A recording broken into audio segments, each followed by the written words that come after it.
Vad roligt att just du har valt att lyssna på vår podd. Tillsammans kan vi skapa större möjligheter för förståelsen för integrativ medicin och hälsa. Är du intresserad av det så bli gärna medlem i vår förening och en del av vårt nätverk. Mer information om det här kommer i slutet av avsnittet, men du kan också redan nu hitta det på vår webbsida integrativ-medicin.se. Jag som leder samtalen heter Lena Källqvist. Jag är ordförande för föreningen som driver den här podden. Min yrkestitel är legitimerad psykoterapeut med grundutbildning legitimerad sjuksköterska. We are now in sunny Washington. We have this integrative mental health conference that we are in, me and Dr. Cecilia and Dr. Sharam Lavasani. And we are sitting outside, and maybe we're going to be interrupted with some noise, and we just handle it. We are 3 women here, so we handle everything. So if the listener is hearing something that is disturbing, it's just going to go away or in a couple of seconds. So, welcome to the podcast, both and either of, podcast of integrative mental health care. And today we have a special guest. We are so honored to have medical doctor Felice Gersh. Right? Gersh. So Gersh. Close, yes. Sorry, my bad. Felice Gersh. That is a multi-award winning physician with a dual board certification OB-GYN and integrative medicine. You're also the founder and director of the integrative medicine group of Irvine,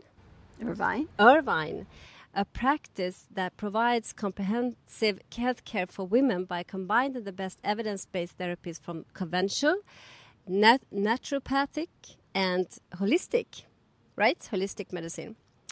You received your education at Princeton University, USC School of Medicine, Kaiser Hospital, and University of Arizona School of Medicine. You received the highly coveted, do you say so? Coveted Outstanding Volunteer Clinical Faculty Award. We talk about all this and maybe more. While teaching obstetric and gynecology at Keck, do you say Keck? USC School of Medicine, where you served for 12 years as assistant clinical professor.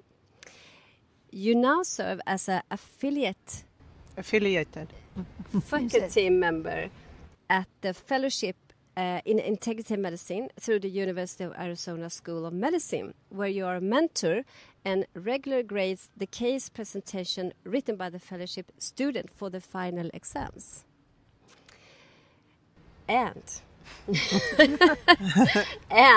you are the best-selling author of PCOS SOS and PCOS SOS Fertility Fast Track and Menopause, 50 Things You Need to Know.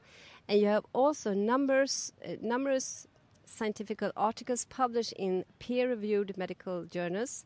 And you are a prolific, how do you say that? Cecilia. You said it right. Yeah, lecturer, and has been a featured in several films and documentary series, including The Real Skinny on Fat with Montel Williams, Fasting with Walter Longo, PhD, and The Business of Birth Control.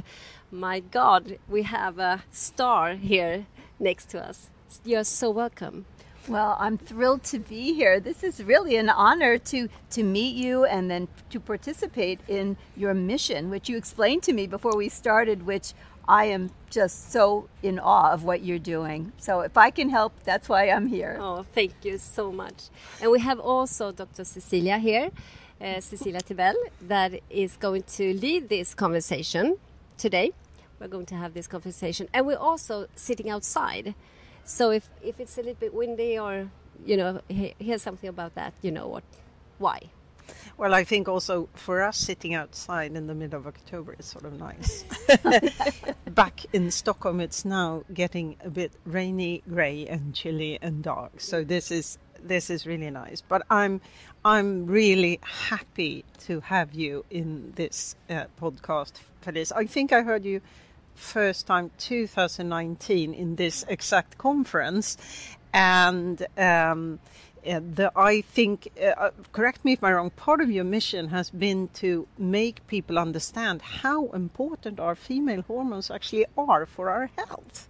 I know, it seems crazy, doesn't it, that you have to go around and basically just beat the drum in favor of hormones. It's like a natural, beautiful part of the body, and it has all these different activities and receptors and mechanisms and functions.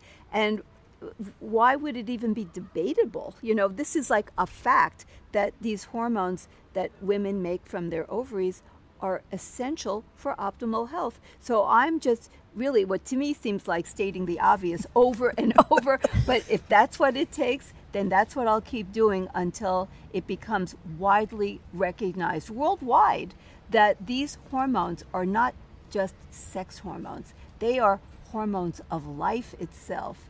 They help create life, but they also are essential to optimize health and life for the duration of that woman's existence on this planet. Well, I couldn't agree more. And I think I told you that in Sweden there has been a debate, and unfortunately I think that the voices that are loudest are sort of against this discussion. And I always say that if men were given birth control pills and menopause treatment the way we treat women, they would object. That would never ever happen. We wouldn't have synthetic testosterone. We would have of course, we have the bioidentical hormones for men, which is testosterone. But with women, we have a discussion with bioidentical hormone. And I think part of the problem with the Swedish OB/GYN society is that they are so focused on the endometrium and how thick it is or not, that they sort of that's the only function of progesterone, which both you and I know it's not. So would you care to explore a little bit about why progesterone is important? Well, progesterone is probably the most under-recognized hormone of all. I mean, I talk about estrogen not being given its due and its respect, but progesterone even less so, because it's the same thing here in the U.S. that the medical societies say if a woman is on hormones and she has had a hysterectomy, so her uterus has been surgically removed, she does not need to take, not only does she not need to take progesterone, it's like she shouldn't take it. It shouldn't even be like offered. It's just not even on the table. It's not like it should not be done. And that is about as narrow a view of a really important hormone. There's not one entity, one chemical in the body that does one thing. Like every enzyme is functioning in multiple sites, every peptide functions in multiple sites, every neurotransmitter and every hormone has a multitude of receptors and effects in the body. So to think that progesterone has one and only one mission, which is to control the lining of the uterus, and of course its involvement in pregnancy, and that's it. That is absurd. So progesterone has so many beneficial effects. If you look at the neurological system alone, so when it comes to nerve health, and nerves of course are critical for every organ system is innervated by nerves. The myelin sheath, that's like the covering, it's like insulation if you had a wire, so like that covering of the nerve is maintained by progesterone. It helps to create a calmness in the brain, so that it's actually been shown to reduce seizures, especially as people age, like they call them senior seizures. And when they've done studies in terms of brain trauma, it is neuroprotective. In terms of the immune system, it is generally speaking anti-inflammatory. And it has these really interesting effects on the system in the body called the endocannabinoid system, where it downregulates the endocannabinoid production and in ways that are essential in different parts of the body and different timings of different like cycles and so on. It's sort of like a little bit the opposite of estrogen in some ways. They work like a team, and sometimes like in terms of certain things, estrogen is like the on switch, progesterone is the off switch, but they work in a beautiful like cohesive like symphony. And if you just have estrogen and you don't have progesterone, there are significant issues in terms of like a menstrual cycle. When you have progesterone that comes and goes, it's only out for 2 weeks of the cycle. If it's a 4-week cycle, there's 2 weeks with progesterone, and it has effects on the receptors. Like it will downregulate testosterone receptors, so they're like less active, and it downregulates estrogen receptors, and then in turn estrogen in the form of estradiol, that's the form that's made by the ovary, it upregulates its own receptor, testosterone receptors, thyroid receptors, progesterone receptors, and then when progesterone drops off, if there's a menstrual period and the woman's not pregnant, there's like a reboot to these receptors. So there's so many ways in the body that progesterone is so important for gene expression. Tumor suppressor genes are activated by progesterone, and we know that it's in the bone, it's in the skin, it actually rejuvenates skin, it's good for the musculoskeletal system. So it's ridiculous to say if you don't have a uterus, then progesterone is unimportant or useless. It's a really important hormone. Yeah, and I find, I see a lot of women, and I'm an endocrinologist, I'm not a gynecologist, and I always say that you need to see the gynecologist to do the checkup, but we can discuss the hormones. Because I know this problem in sort of the average gynecologist, and they will even be provoked by patients saying, but I would want my own hormone. I would want the bioidentical part of the hormone. I would want to be as natural as possible. And for me, it's always been very hard to understand in this discussion why the hormones that we produce ourselves would be a problem. I mean, we produce estradiol, we produce progesterone. We don't produce estradiol. I mean... Well, I'm glad that you brought that up, because it's almost in women who do have a uterus, and they say if you're on hormones, then you should have some counter to the growth effect of the estrogen on the uterine lining. But they talk about these chemicals, which have been named, a fake name, it's just a man-made name, called progestins, right? So these are chemicals that never exist in nature, never exist in a female body, and technically they're what we would label progesterone endocrine disruptors. So they act on the receptors for progesterone, and often very powerfully in the lining of the uterus, more powerfully than natural progesterone.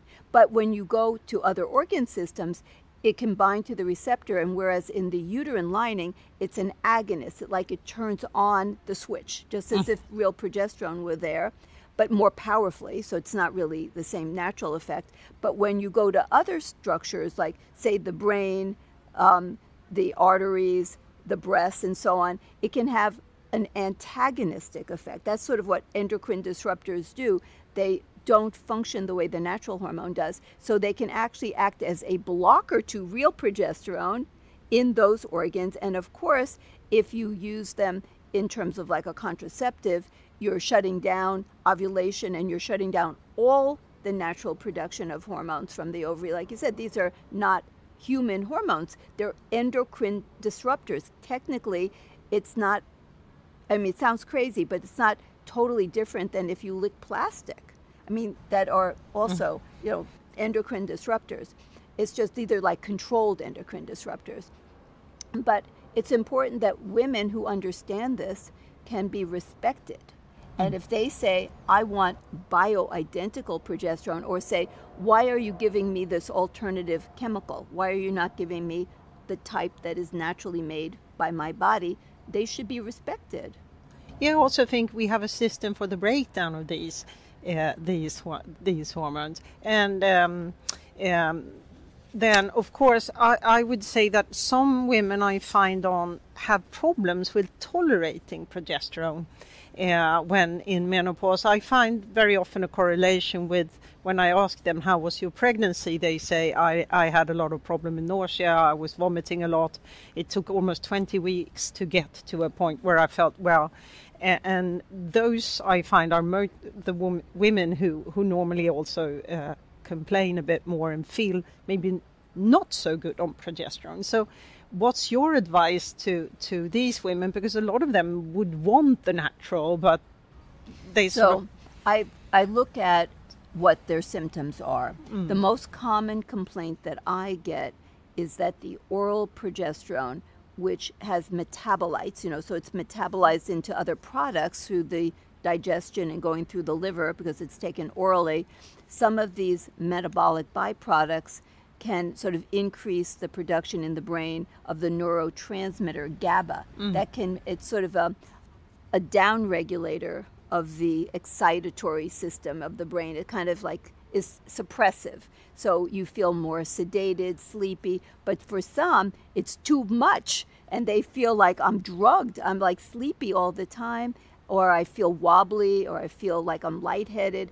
And in those women, we have to look at, well, maybe if you start having those symptoms in the early morning when you wake up and it sort of continues, how long does it continue? Does it continue all day or for the first 2 hours? Sometimes for them, you can take it earlier in the evening so that it's metabolized and kind of the effect, that sort of sedating effect is worn off by the time they get up.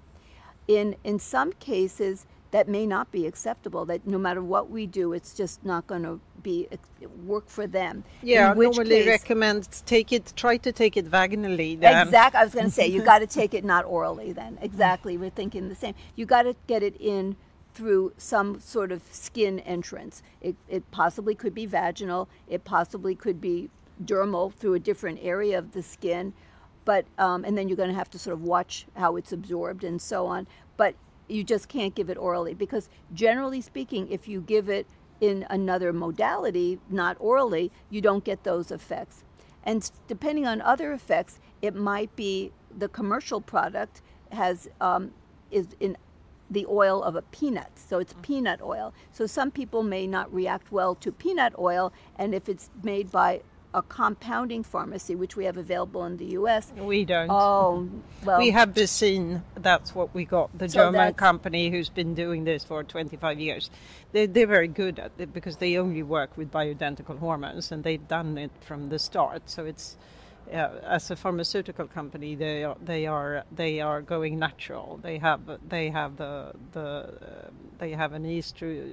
estradiol gel that I use myself, and they also have a testosterone product. Not, unfortunately, no one adapted to women, because I find that some women actually do need a little bit of testosterone, not much, but a little bit, and then there's no option today. We used to have an option, but there's no longer an option. That is a problem. Yes. So we have just a few different options in terms of progesterone.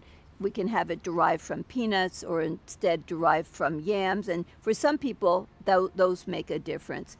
Do you have progesterone cream? Or just intravaginal gel or cream? Intravaginal gel I sometimes use. Yeah. And we have a vaginal suppository that you can't swallow as well. The indication then is for pregnancy, actually. Yeah. We have the same thing here. Yeah. So, and I talked to this pharmaceutical company because in other parts of Europe, it's nothing strange to work with bioidentical hormones, and they actually have the indication treating menopausal women with, but in Sweden we don't, and I think, but I usually say when they take it orally, if you wake up feeling like you've drunken a bottle of wine, we need to do something. Because that sort of sums it up. You have a little more anxiety, you feel like groggy and still drugged and tired and sleepy and maybe a bit nauseous. And Well, I agree. And when I prescribe, I want it to be successful for the life of the woman. So no one's going to put up with that. And it's not even probably safe, if they're going to drive or like cook and so on. But so, I play with it a little bit, but if it just is not going to be suitable, then we have to do these other alternatives. And then what would you do? Because I find that when I've tried all the solution, I go to dihydrogesterone, I think. It's called Difastone in Swedish. But it's a licensed product, so... Well, we have you may have the same one. It's called drospirenone, That's our name for it. Yeah.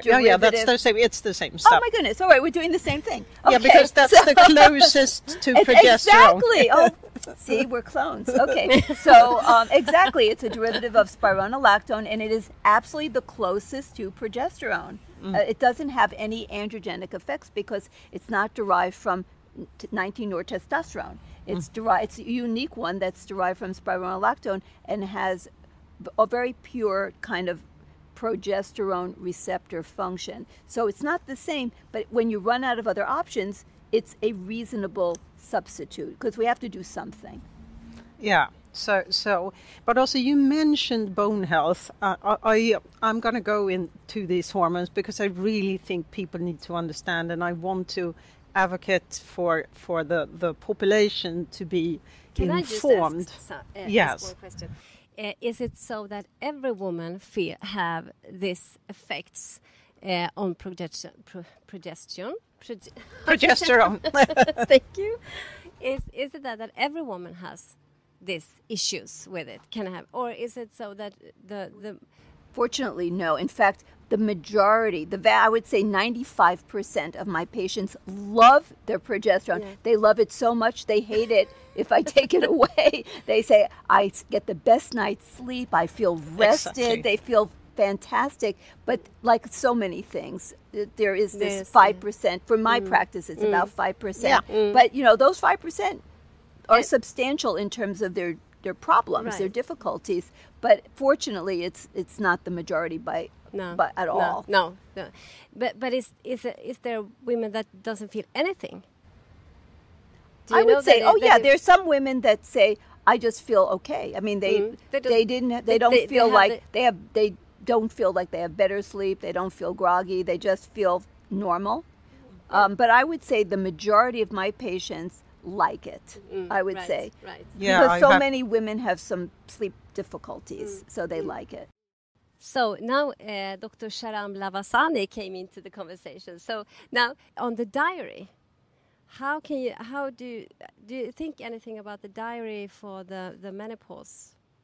Do you mean the dairy, the milk, the cow products? Oh, okay. Not the diary. Well, sorry, my bad.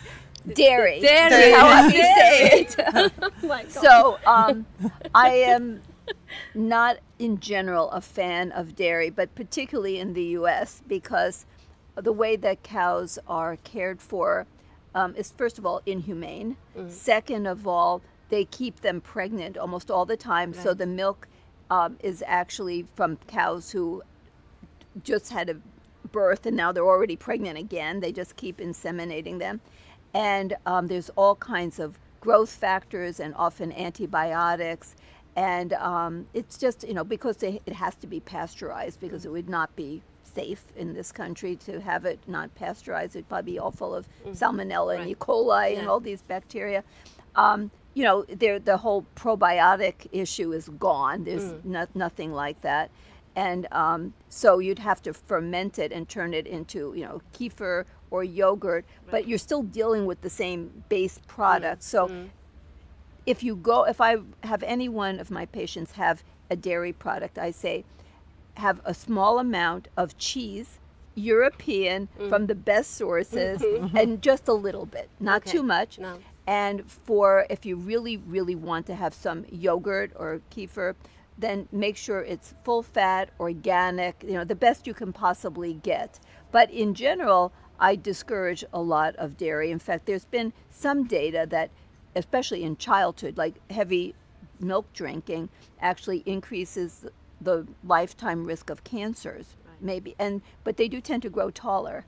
So as you can see, I'm quite a short person. So I actually never drank. I never liked dairy products or milk when I was a kid. So for better or worse, I am quite short, but I don't have all those growth factors in me that weren't appropriate. So I also think that normally when we were kids, if you listen to yourself, you know what you need.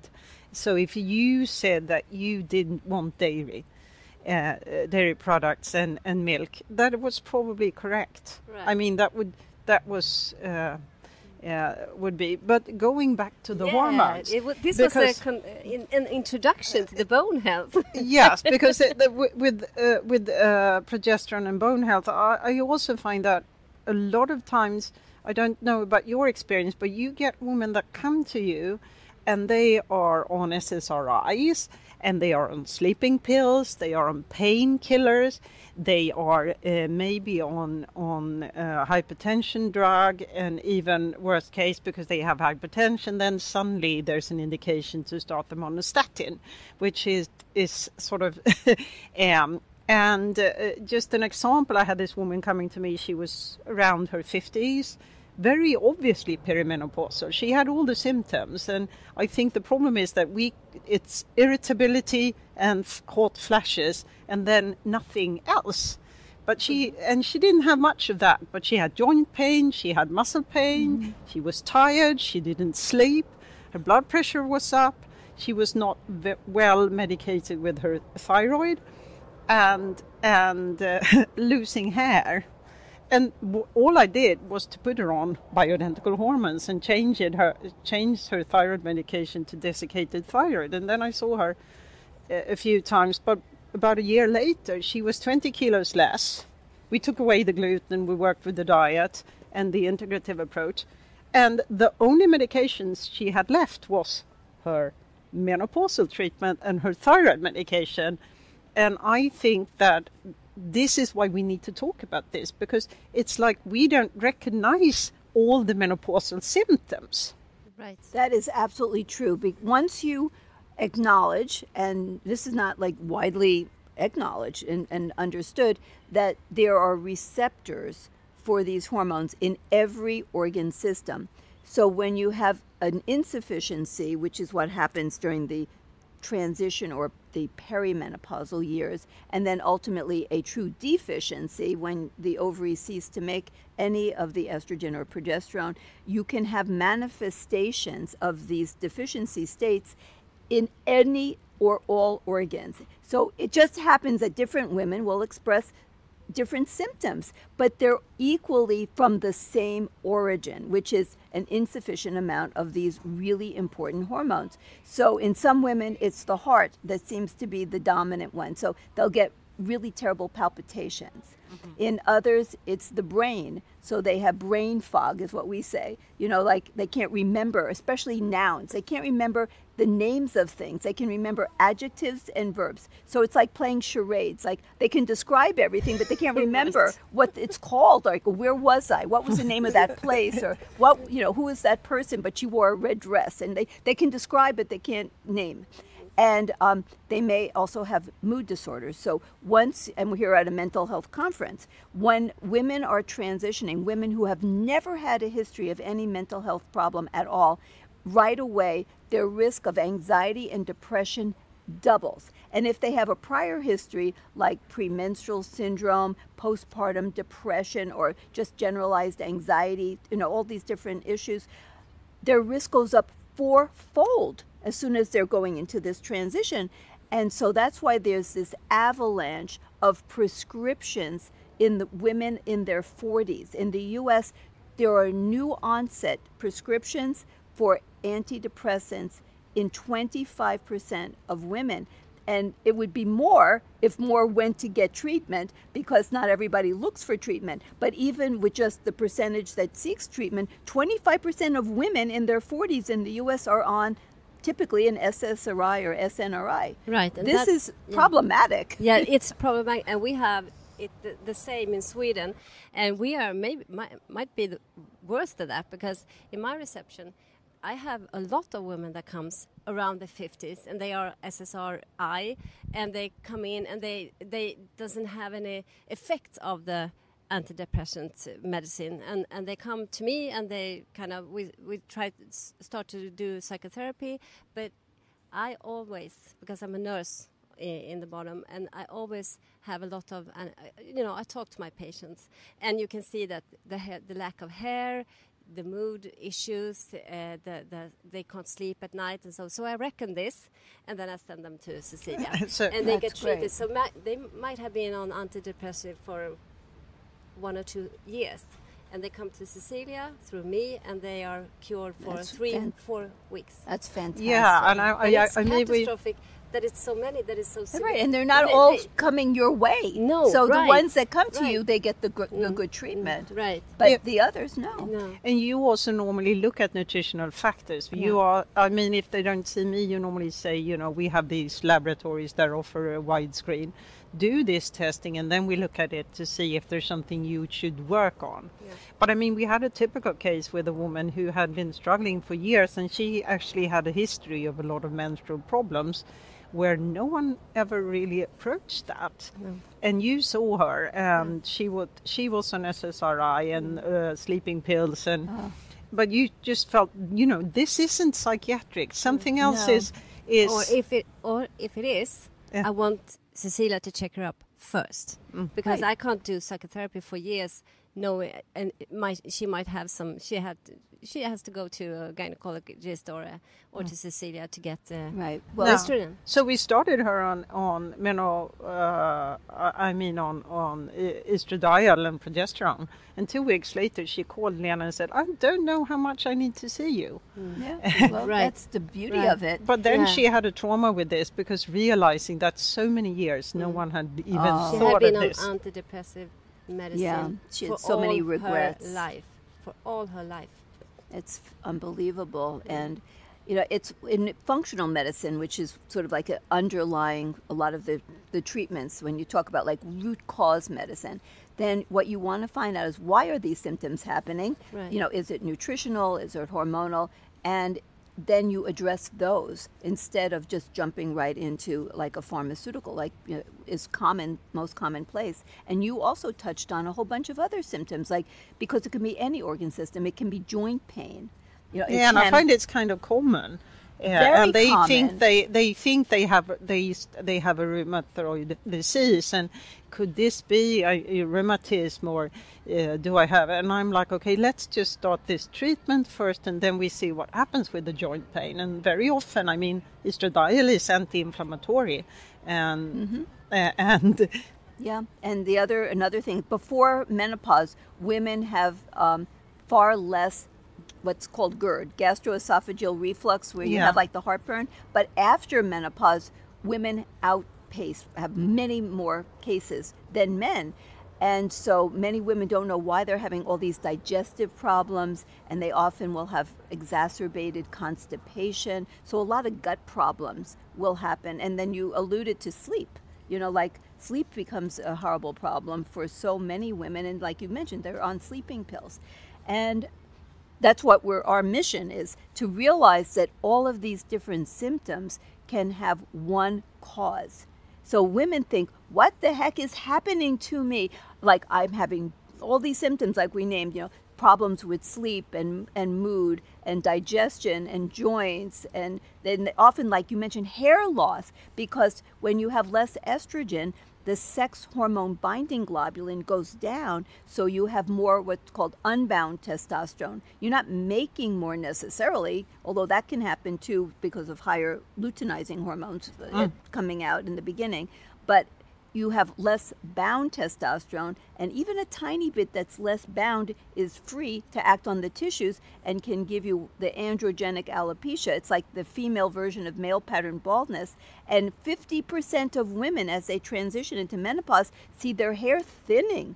And it's like so distressing for women. And then just talk about the skin. The estrogen is so critical, and progesterone too, for maintaining collagen and hyaluronic acid and the ceramides, all the different structures of skin, even like the support fat that gives you like cute little plump cheeks so that they don't look all hollow and then, you know, wrinkly. So women look in the mirror and they see, oh my gosh, my skin is aging in front of my eyes, like dry skin and dry eyes, and dental changes like gum inflammation, periodontal kinds of problems, vaginal dryness, loss of libido, you know, which is essential for people having a happy life and marriage.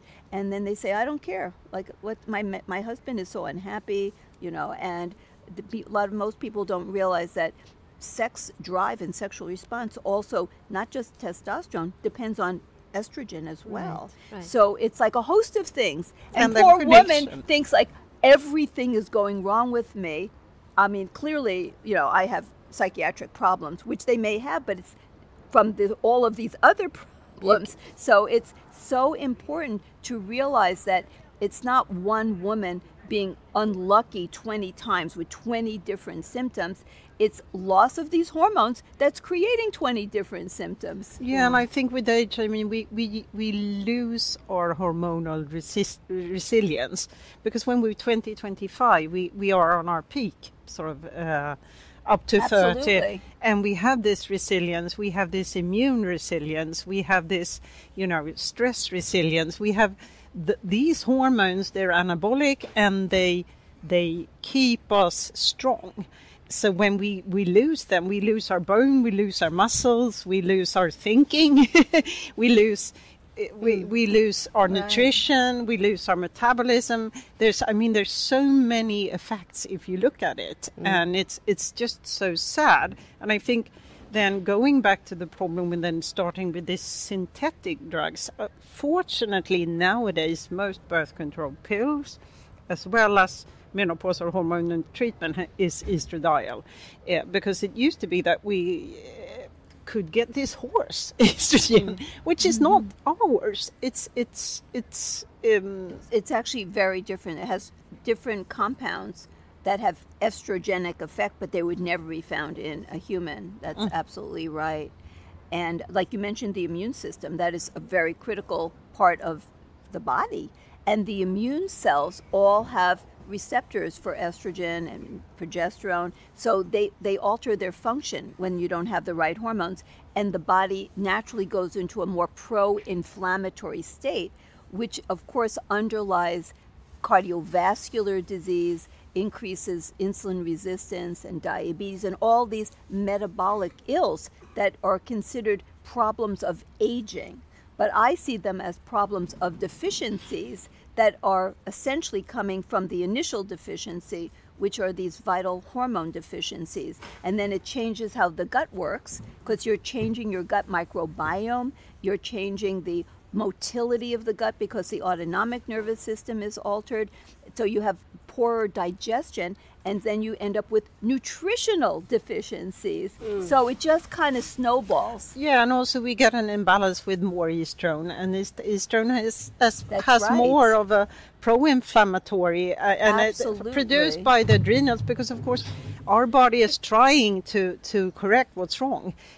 Well, I'm so glad you brought that up, because so few people, even doctors, think of the different types of estrogens. They think estrogen is estrogen, and they don't distinguish, well, is it estradiol? Is it estrone? Is it estriol, the dominant one that's in pregnancy from the placenta? And they have different effects on the receptors. So they're in the same family, but they're actually have different effects. And when people talk about estrogen, what are you talking about? Is it postmenopausal produced estrone that has nothing to do with the ovarian production?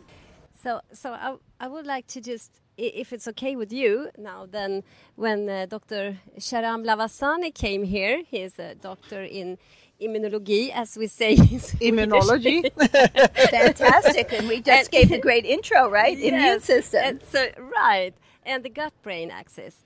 He is also one of the persons behind the diagnostic name of, and now we have the garbage man here again. So, but we love the garbage man that takes away the garbage. We don't want to have them. So, love and light to him, but he's kind of noisy. So, but then when you came in here, we are sitting here, 3 women, and you're a man. And you're a very knowledgeable, kunnig man, as we say in Sweden. Knowledgeable. He's very knowledgeable in the gut microbiome, where you've done a lot of research. Yeah, he has his PhD. Right. He's an associate professor of immunology, and has worked a lot with research surrounding degenerative neurological diseases, as in MS, ALS, but also chronic fatigue, where we found each other to start with, because on an Emmy conference. Right. So I will hand this mic over to you because I think it's very interesting to have a man's opinion and a very knowledgeable man about this. So you have been listening to us. You came with our tea and some oat milk, and now we just take you into this conversation. What do you think? First of all, it's a great honor to speaking with you, Felice. And I have heard so much about you and your. Also, I know some of your patients in California that they just talk a lot about you. So it's a great pleasure for me. Just thank you. Here, speaking it's a pleasure. Likewise. Thank you. First thing actually just came in my mind is working with the autoimmunity for many years. Why women are more prone for autoimmunity, and what you mentioned right now regarding the disruptions of the hormones, it just reminds me about the disruptions of the gut microbiome and dysbiosis. So, and what I just was thinking, imagine the fact that we are treating so many women. I mean, we are not talking about the age. I mean, mostly young women, they suffer from autoimmunity from very young age, but nobody really measure the hormones. Everybody just say, you have inflammation, let's give you a huge amount of anti-inflammatory medicines and just increase the dosage of this over and over and over in order to suppress. But are we doing it right way? Should we also take a look at the hormones? And as long as there are disruptions of the hormones and they are causing the inflammation, as you mentioned very nicely, that there is a receptors and immune system is very much associated to these disruptions. So we never go to the cause, but we're just suppressing this consequence all the time while the disease is going on and going on. So do you think that we should really combine such a diagnosis and therapies? Oh, absolutely. If we look at the most common endocrine disorder of reproductive aged women, which also happens to be the most common cause of infertility, it's polycystic ovary syndrome. Right. Now, they have very significant hormonal imbalances. And back in 2015, the first studies came out of China that showed that there had been hypotheses, but then they actually proved it, that the gut microbiome is very dysbiotic or abnormal in women with PCOS who have these abnormal hormones that are circulating, too much testosterone, not enough estradiol, and sometimes high amounts of estrone because they have all that inflammation, which is upregulating the aromatase in their fat tissue, which is producing more of that estrone from predominantly the adrenal androgens. Yes. So they have all these problems, and we do know they have a very significant incidence of Hashimoto's thyroiditis, right, much higher than the average female population for the same age group.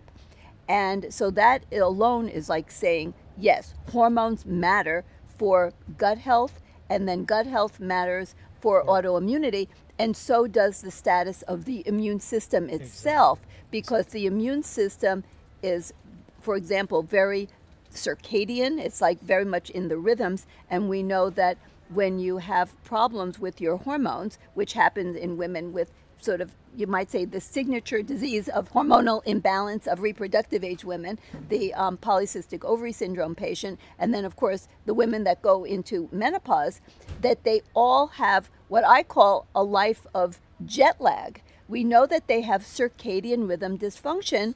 In fact, there was a study that showed women with PCOS have a flipped circadian rhythm for cortisol. Instead of having high cortisol in the morning and then low at bedtime, it's exactly the opposite. And that happens also in women when they're in perimenopause, and it upsets their entire digestion. They often have appetite dysregulation, and they can't sleep.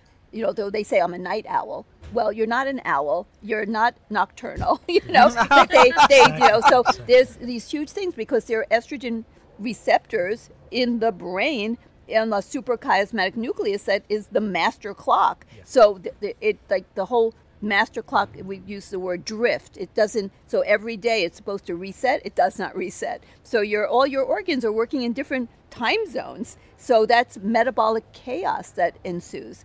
So absolutely, we should be looking at the hormone levels, the production, and looking as much as you can at how are they metabolized.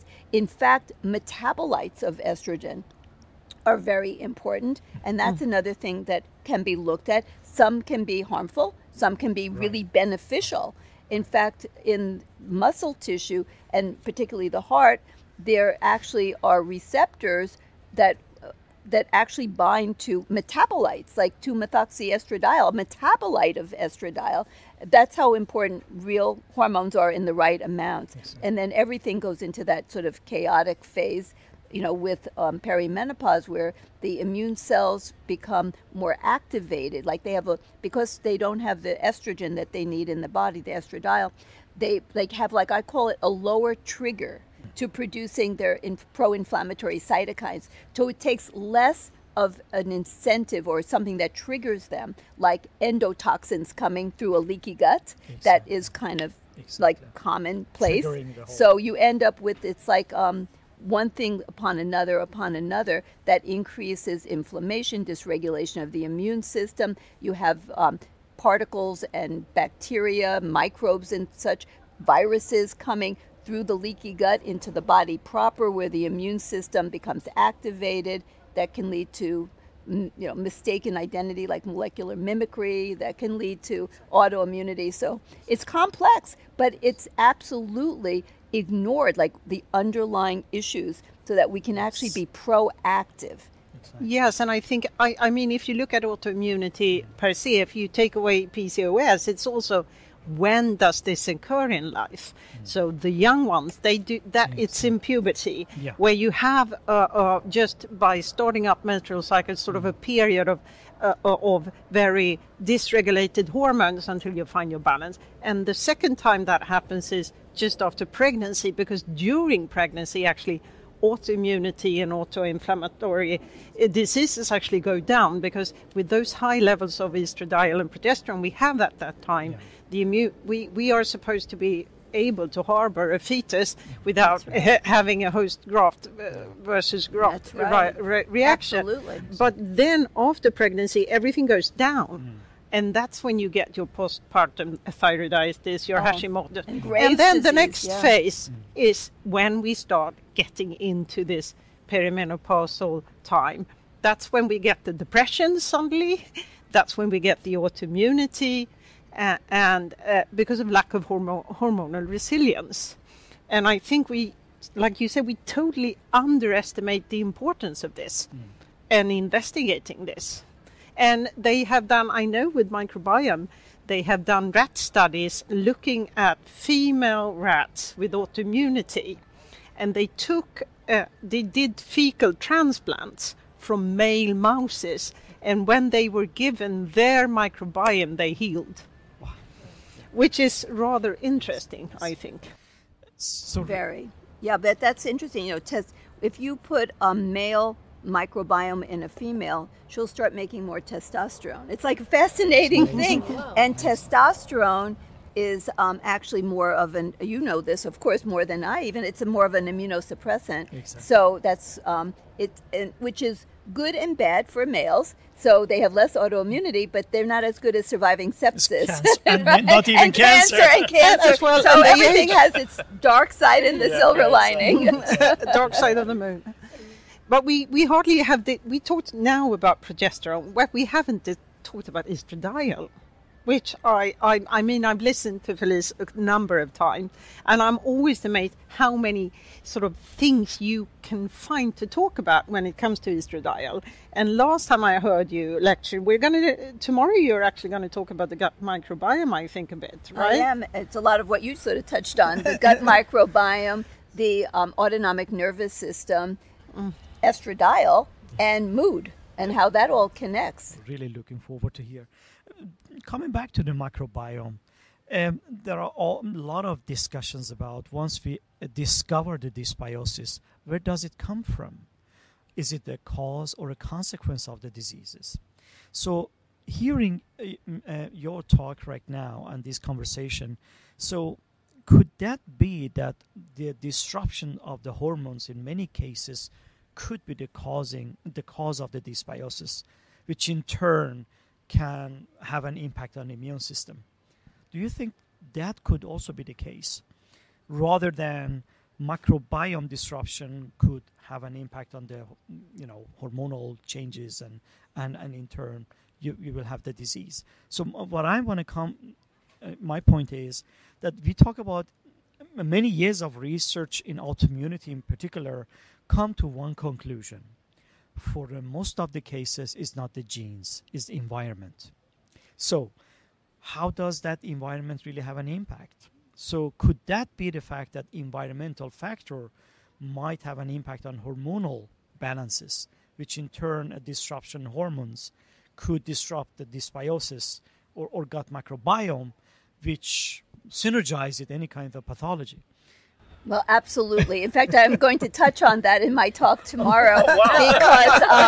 Because if you look at the autonomic nervous system, which controls the gut motility and so many different factors, so it's like the chicken egg kind of a thing. So, or what we might say like bidirectional or multidirectional. So if you have a problem that occurs to the gut microbiome, so say it's chemical toxicants that are in food, which is kind of prevalent, or the water supply, what we consume can have such a huge impact on the gut microbiome. But so can infections. Like people can get different types of gut gastroenteritis and they could be both viral, which has been now shown with like COVID that can create all kinds of havoc, and of course other things like hepatitis and so on.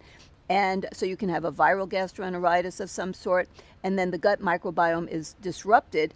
That will lead to impaired gut barrier and leaky gut, and that creates a pro-inflammatory state, and the ovary itself can become inflamed. In fact, they've done studies where you can pull fluid out from around the egg, the oocyte, and it will be full of inflammatory cells, which is going to definitely impair how the egg quality and the production of the hormones. We know that inflammation in the body, which then becomes a common problem in people who have leaky gut like that, from the causations that are not related initially to the hormones.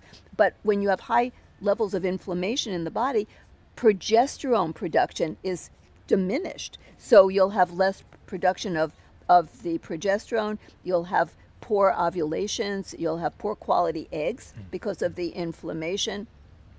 And then the inflammation also affects the brain, where you have the in the hypothalamus, where you have all the peptides that are triggered, through these different actions, and so you have abnormal peptides like the kisspeptin, so you don't have the proper triggers to the pituitary to put out the proper sequence and levels of the gonadotropins, follicle stimulating hormone and luteinizing hormone. So then that will create disarray of the hormonal production from the ovaries. So absolutely. And then it just becomes like what we call a snowball effect, because then when you have less proper production of hormones, it exacerbates the system, and then it just gets worse and worse.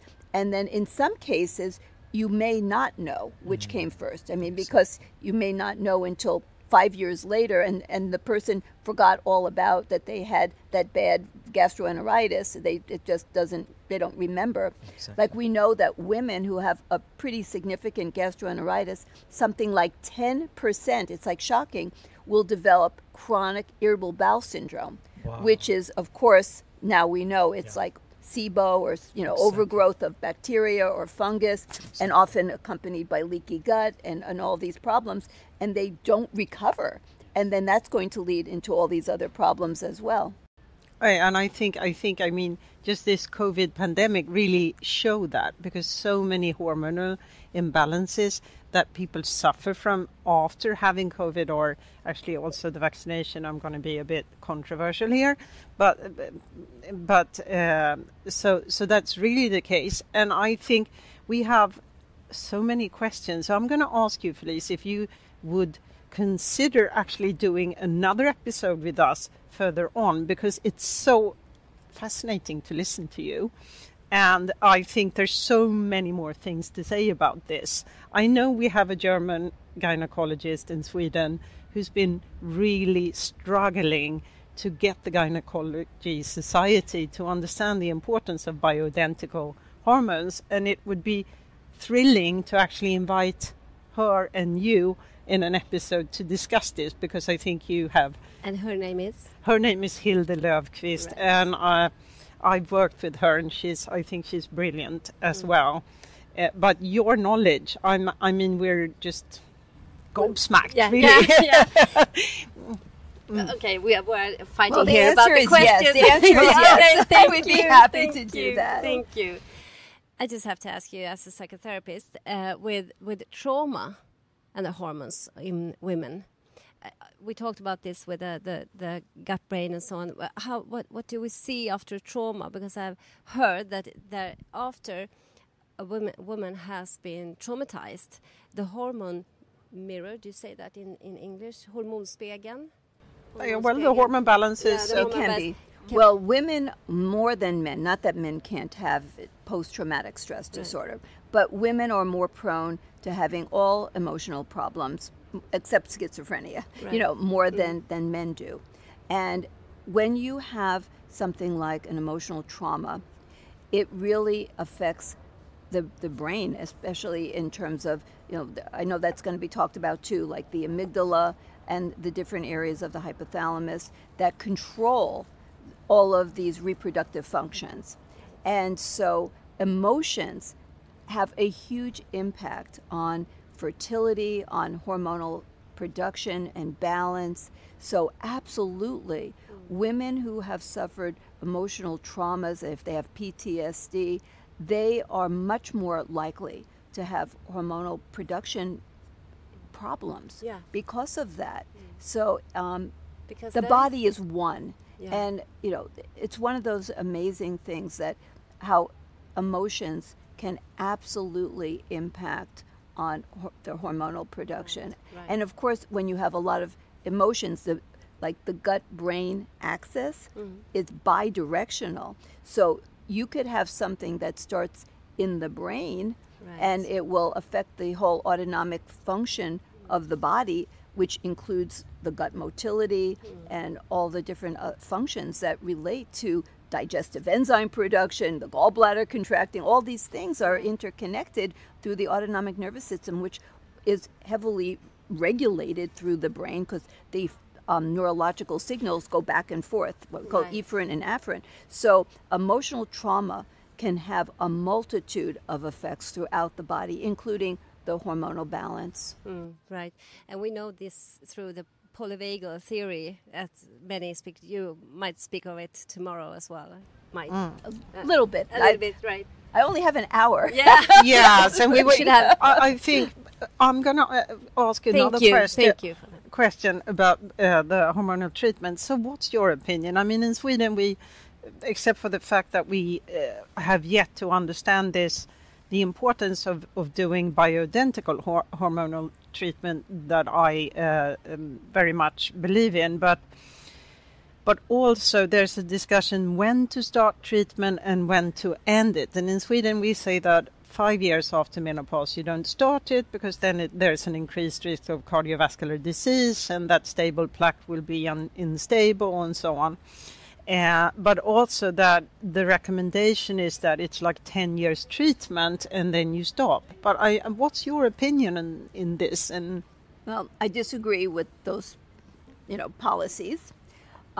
Number one, there is actually no good human data whatsoever showing that starting hormones at any particular point post-menopause is going to increase death or heart attacks or strokes when it's bioidentical, when you're giving the estradiol transdermally.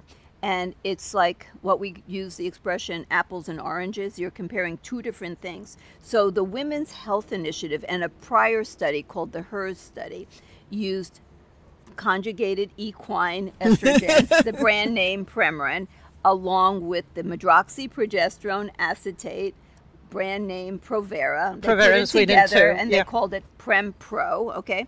And when you give that combination of hormones, and they're technically endocrine disruptors. They use the word hormones, but they're not human hormones, and they have very different effects. And we now know that the medroxyprogesterone acetate was what increased a little bit, but it was still increased the incidence of breast cancer, and that the Premarin, because it increases blood clotting risk like fourfold, in someone who is unhealthy, can then trigger more blood clots. But and as you get aged, you're more prone to blood clotting because you have more inflammation. But what does that have to do with anything that we're talking about? That has nothing to do with. It's my analogy is like I have a couple. Like you do a study with trans fat, which is very bad, manufactured fat, which is really harmful and is now illegal in the U.S. And then you say, but never have like the most organic cold pressed virgin olive oil. Like they're two different things, or do a study with strawberry flavored jelly beans, and then the results show more cavities, obesity, and diabetes. So you're never to eat an organic strawberry. This is absurdity. This isn't science. You're looking at one thing and then saying that it affects the outcome of something else.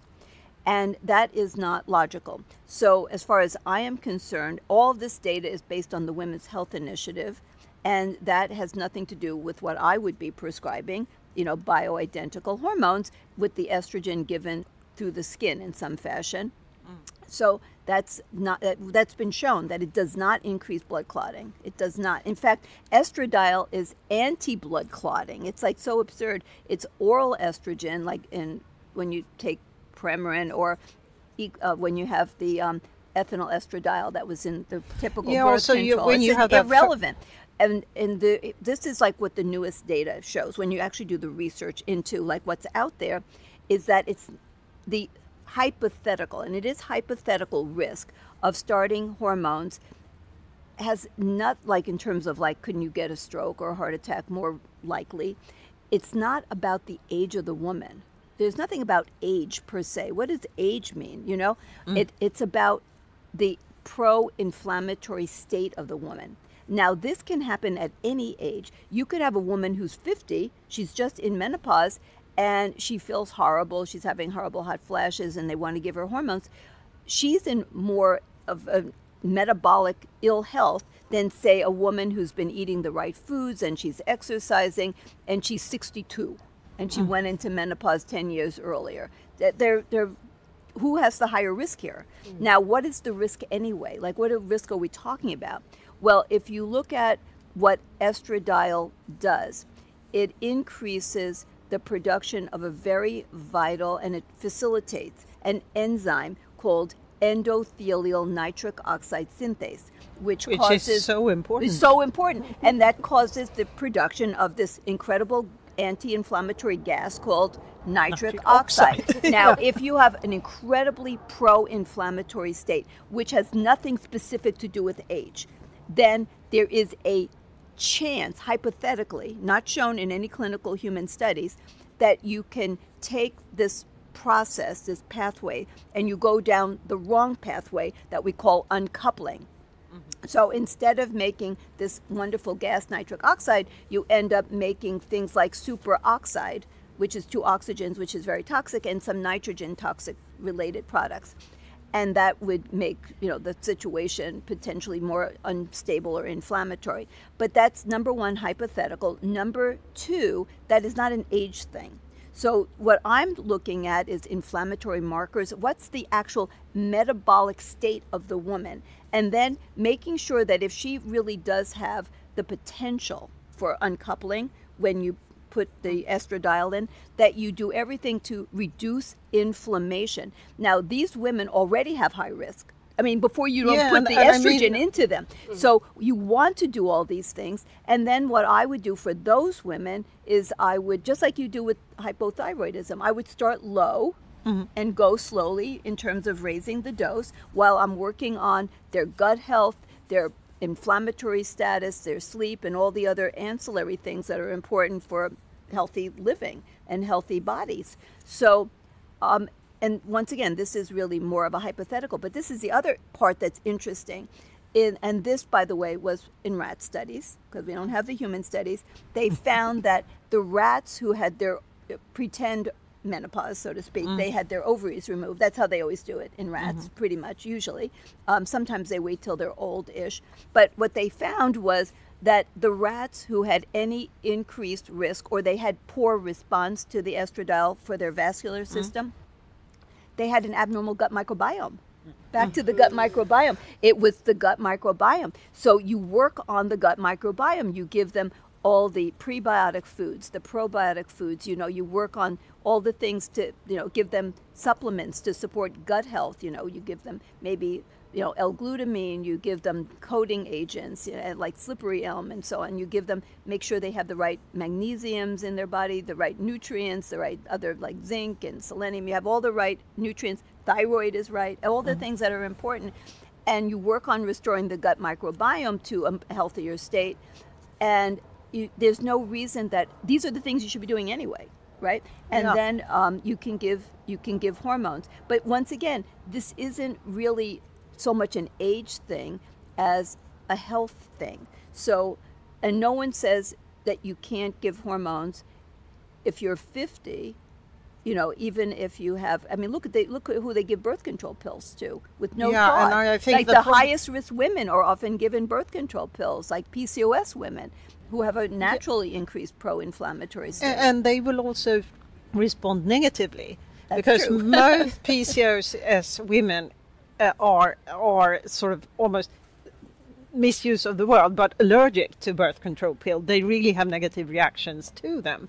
So, and instead of then looking into, I think the problem is with birth control pill, because today with teenagers, and they see a midwife and they go, they put the pellet.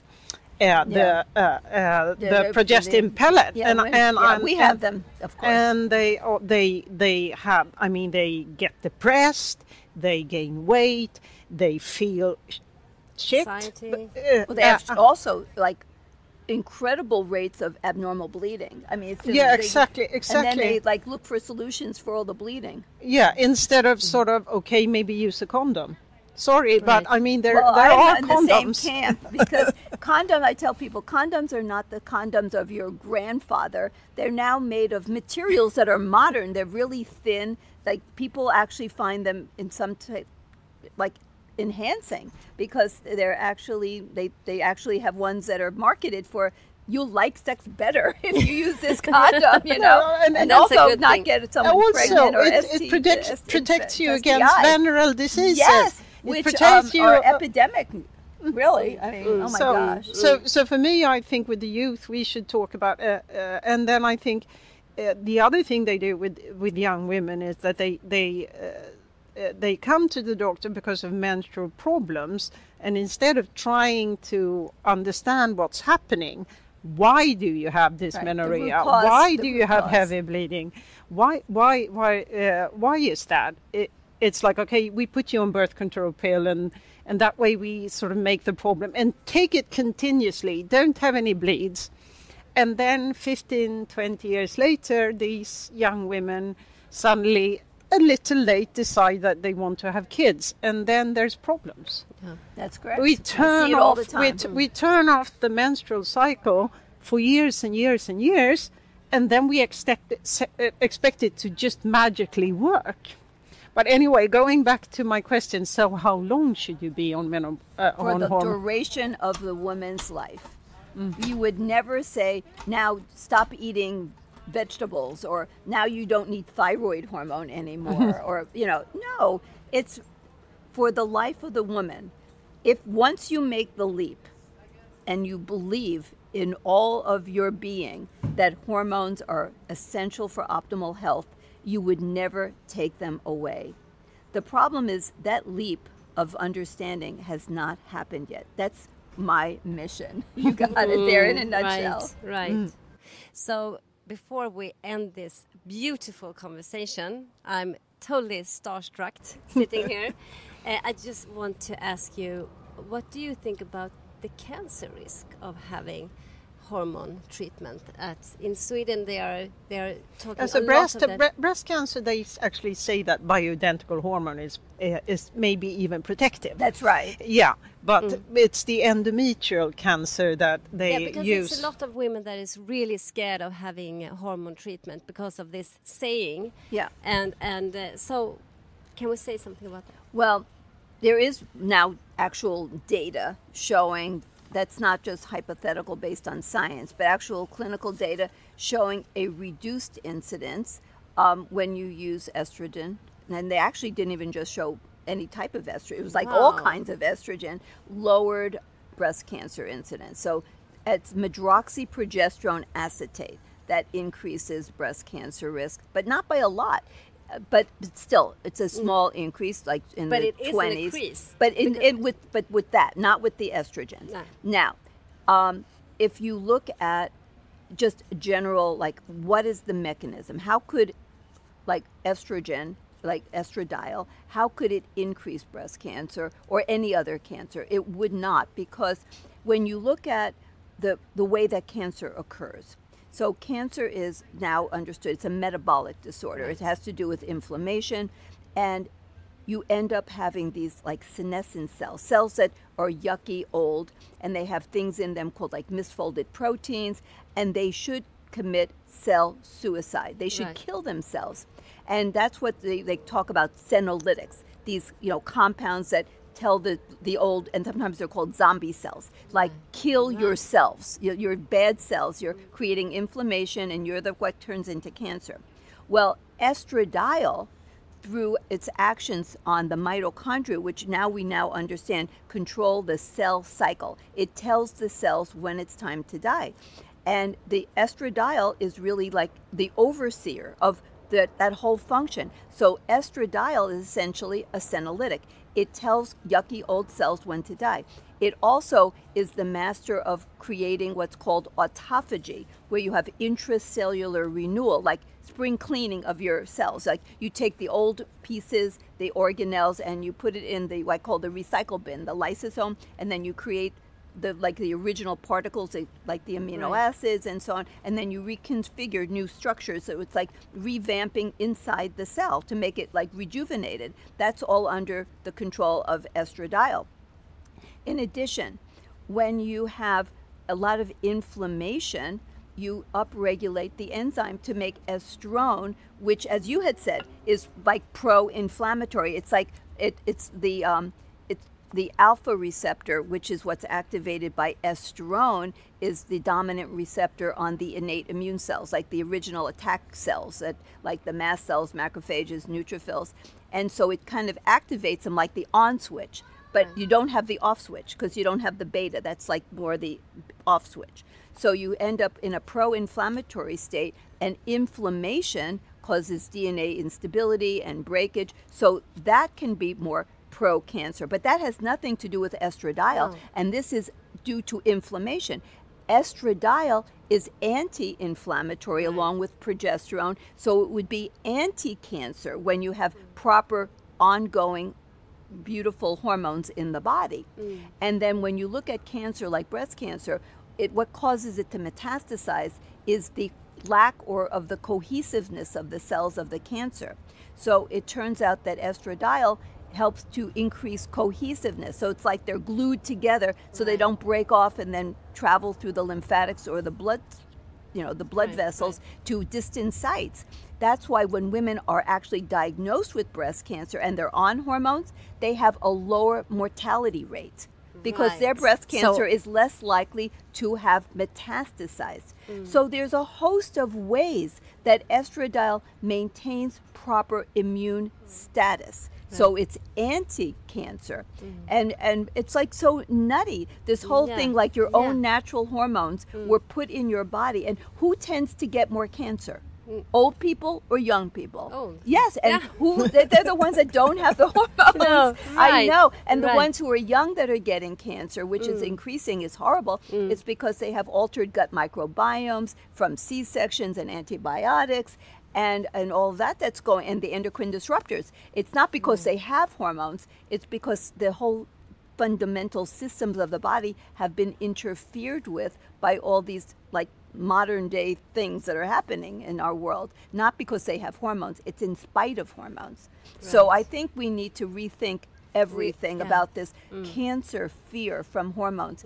It's anti-cancer. That's it's why I wanted anti-cancer. It's anti-cancer. We say that, all of us. Yay! And that's why it's called the hormone of life, as you started this conversation. It's the hormones of life. For And it's of life and it's for life. Right. It's so beautiful. And this is, so that's why I asked you, because I really want to put this out for our listeners, that they should really consider hormone treatment and not be so scared about it. Because if you see a woman that don't get hormone treatment and really, really needs it, it's not a good. No, but I mean, it also has a lot of metabolic consequences that actually increases cancer risk. And I think Hilde, this gynecologist that I talked about, said it. She said, 1 in 10 women will have breast cancer in Sweden. That's our incidence we say number. It's 1 in 8 in the U.S. Yeah, so 1 in 10. But it's not going to be because of estradiol. It's going to be because of smoking, because of alcohol, because of bad food. You know what the biggest stress, menopausal risk factor is for breast cancer? No. Obesity and weight gain. Yeah. So that is also very important for the listeners to hear that. And what helps to prevent it? Estradiol. And a good microbiome. Well, absolutely. They all go together. Yeah, it's the total package of health. Right. So we are so honored to have you in this in this episode. And I also say thank you very much, Sharam. You came to us with the tea and some oat milk and participate in a beautiful way. And Cecilia, to bring this wonderful doctor that we're also going to listen to tomorrow, and looking forward to have the episode 2 after. I hope you have time for us after that. Yeah, we can do it digitally, maybe. Oh, okay. We might have to. Mm-hmm. All right. So digitally we do it. And thank you so much to participate in this conversation. Well, we're all literally on the same team. Yeah, we are. To help women. Yeah, we are. Okay. So thank you all.